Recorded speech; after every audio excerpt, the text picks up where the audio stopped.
So I actually think I did a video on this a few years ago about being a men's rights activist on Tinder and Bumble, but I guess I'll give an update because it's been a few years. On my Tinder and Bumble profile, I put that I'm a men's rights activist, aka MRA. And some of you might think, how the heck does that work? Like, how do women react? Believe it or not, it's actually one of the best conversation starters that I've ever done. And I get a lot of matches from women, often feminists, who actually want to debate me or argue with me just because I say I'm an MRA. But they've still made the match, and you've still started the conversation. And you'd be surprised when you're talking to a woman, especially a feminist, and she thinks you're a men's rights activist, she has a certain expectation of the kind of person you're going to be. So when you come across as reasonable, and when you start making sense, it kind of takes them aback. And women think, oh, okay, this is actually not what I thought a men's rights activist was going to be like. And so you'd be surprised. Being an MRA on Tinder and Bumble actually works very well. Now, let's expand that.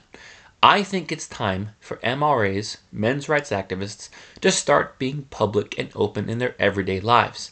At work, at school, with your families, in your neighborhood.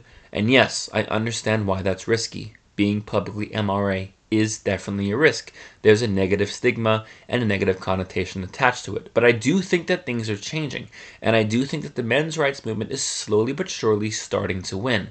And I've been saying this for a couple years now, and I think it's true. And I think the men's rights movement is more mainstream now than ever before.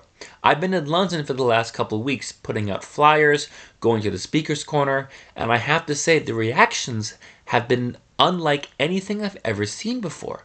Most people seem to actually agree.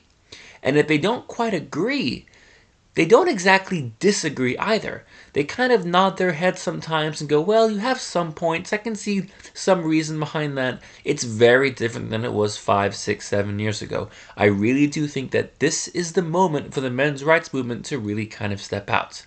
And try it for yourself. Do a test. Make it Tinder or Bumble. And if you have one now, put it in your bio. Say you're a men's rights activist. You might be surprised at what happens next.